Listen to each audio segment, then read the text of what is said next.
ఉన్నది. అది కూడా ఒక్కసారి వీడియో చూద్దాం.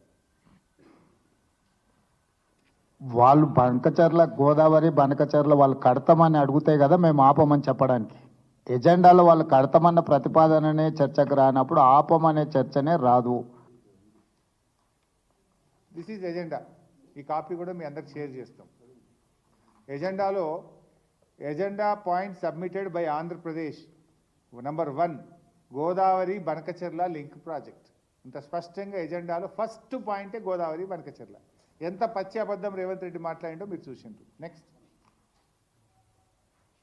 మరి మెయిన్గా ఏదైతే ఆంధ్రప్రదేశ్ రాష్ట్రం నుంచి పోలవరం బనకచెర్ల ప్రాజెక్టు అంశం మీద ఏదైతే ఆంధ్రప్రదేశ్ ఇచ్చినటువంటి అంశం మీద, అదేవిధంగా తెలంగాణ రాష్ట్రం కృష్ణా గోదావరికి సంబంధించినటువంటి ఏవైతే రేజ్ చేసిన ఇష్యూస్ ఏవైతే ఉన్నాయో ఇవి రెండు కూడా టెక్నికల్ ఇష్యూస్ అన్నీ కూడా ఇన్వాల్వ్ అయి ఉన్నాయి. కాబట్టి ఈ టెక్నికల్ ఇష్యూస్ని ముందుగా ఒక పరిష్కారం చూపేటటువంటి విధంగా ఒక కమిటీని నిర్ణయం తీసుకోవాలని, ఏదైతే ఈ యొక్క కృష్ణా గోదావరి ఇష్యూస్, అదేవిధంగా పోలవరం బనకచెర్లకు సంబంధించినటువంటి ఈ యొక్క రెండు సబ్జెక్టుల మీద కూడా మరి ఇటు టెక్నికల్ అదేవిధంగా అడ్మినిస్ట్రేటివ్ ఆఫీసర్స్తో కలిపి, ఎందుకంటే ఈ కమిటీ ద్వారా ఒక బేసిక్ మెకానిజం ఏదైతే మరి బిల్డప్ చేసుకుని ఒక రోడ్ మ్యాప్ని ముందుకు తీసుకెళ్లేటువంటి విధంగా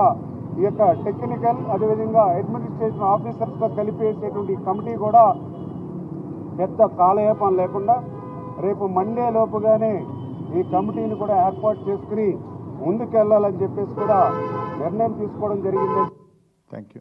ఉత్తమ్ ఉందా కమిటీ వేయమని చెప్పిన వీడియో రెడీ పెట్టుకున్నారా? ఉందా? ఉంటే రెడీ పెట్టుకో. సో ఆయన ఎంత స్పష్టంగా చెప్పిండు నిమ్మల రామానాయుడు గారు, గోదావరి బనకచెర్ల ప్రాజెక్టు మీద కొన్ని టెక్నికల్ ఇష్యూస్ ఉన్నాయి, ఆ టెక్నికల్ ఇష్యూస్ను పరిష్కారం చేయడానికి మేము కమిటీ వేస్తాము అన్నాడు. రేవంత్ రెడ్డి ఏమన్నాడు? ఎజెండాలో లేదు, చర్చ జరగలేదు, అసలు వాళ్ళు అడగనే లేదు బనకచెర్ల గురించి అని రేవంత్ రెడ్డి అన్నాడు. సరే బుకాయించిండు, బయటకు వచ్చిండు, ఎజెండాలో లేదు, చర్చ జరగలేదు, ఆంధ్రప్రదేశ్ అడగలేదు అన్నాడు. ఉన్నది ఉన్నట్టు నిమ్మల గారు కుండబద్దలు కొట్టాడు. ఇప్పుడు రియల్ పాయింట్, కమిటీ వేసిండు చంద్రబాబు నాయుడు. ఇప్పుడు చంద్రబాబు వేసిండంటే ఓకే, అర్థం చేసుకుందాం. మరి రేవంత్ రెడ్డి ఎట్లా ఇస్తాడు కమిటీ?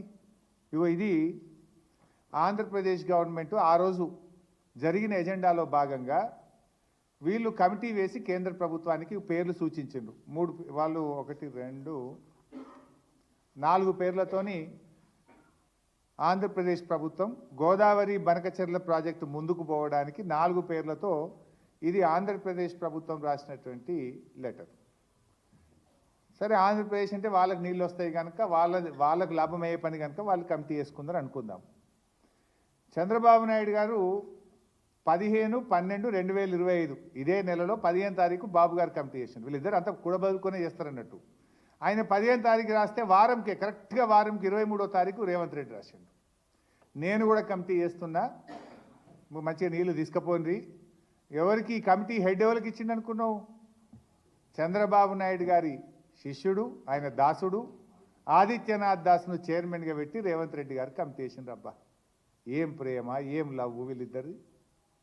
గురుదక్షిణలు చూడండి. ఇప్పుడు అసలు నువ్వు కమిటీ ఎట్లేస్తావు?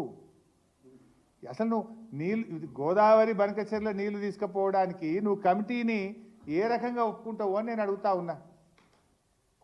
కమిటీ వేయడమే ఒక తప్పు అయితే ఆ కమిటీకి ఆదిత్యనాథ్ దాస్ను హెడ్గా పెట్టు రేవంత్ రెడ్డి గారు చంద్రబాబు సూచించిన వ్యక్తితోనే ఇస్తాడు.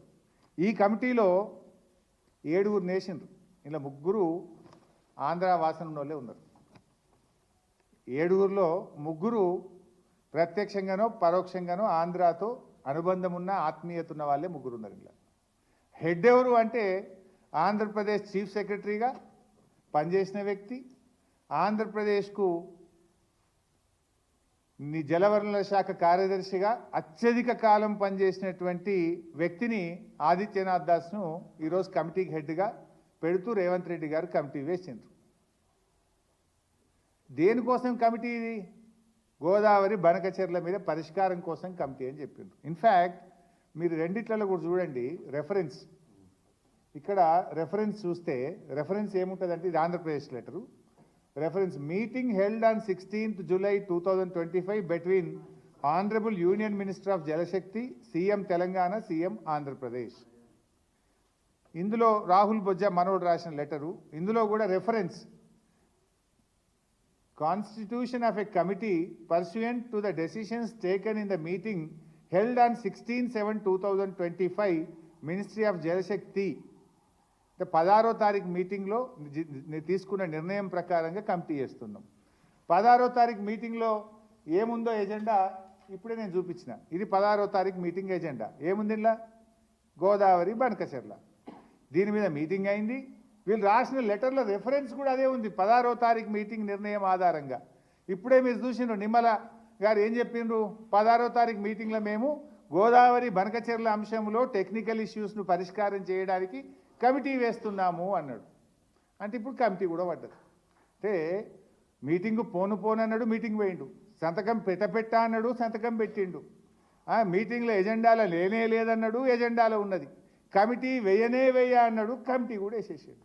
ఆ కమిటీకి ఎవరు చేసిండు అంటే దొంగ చేతికి తాళం చేయిలు ఇచ్చినట్టు తెలంగాణ ద్రోహి, తెలంగాణకు వ్యతిరేకంగా రాయలసీమ లిఫ్ట్ ఇరిగేషన్ ప్రాజెక్టు కట్టిన వ్యక్తి, మన పాలమూరు మీద గ్రీన్ ట్రిబ్యునల్కు పోయి కోర్టులో పాలమూరు ఎత్తిపోతల పథకాన్ని ఆపినటువంటి వ్యక్తి, ఈవెన్ లాస్ట్కు గ్రీన్ ట్రిబ్యునల్ కూడా రాయలసీమ లిఫ్ట్ ఇరిగేషన్ మీద పనులు జరుగుతలేవని పనులు జరుగుతుంటే ఇదే ఆదిత్యనాథ్ దాస్ను జైల్లో పెట్టమని చెప్పి గ్రీన్ ట్రిబ్యునల్ హెచ్చరించింది. అంటే తెలంగాణ జలదోపిడికి ఇవాళ కీలకమైన వ్యక్తి ఎవరంటే ఆదిత్యనాథ్ దాస్. రాయలసీమ ఎత్తిపోతల పథకాన్ని పూర్తి చేయడానికి కోర్టులను తప్పుదోవ పట్టించిన వ్యక్తి ఆదిత్యనాథ్ దాస్. పోతిరెడ్డిపాడుకు సూత్రధారి ఆదిత్యనాథ్ దాస్. గోదావరి బనకచెర్లకు సూత్రధారి ఆదిత్యనాథ్ దాస్.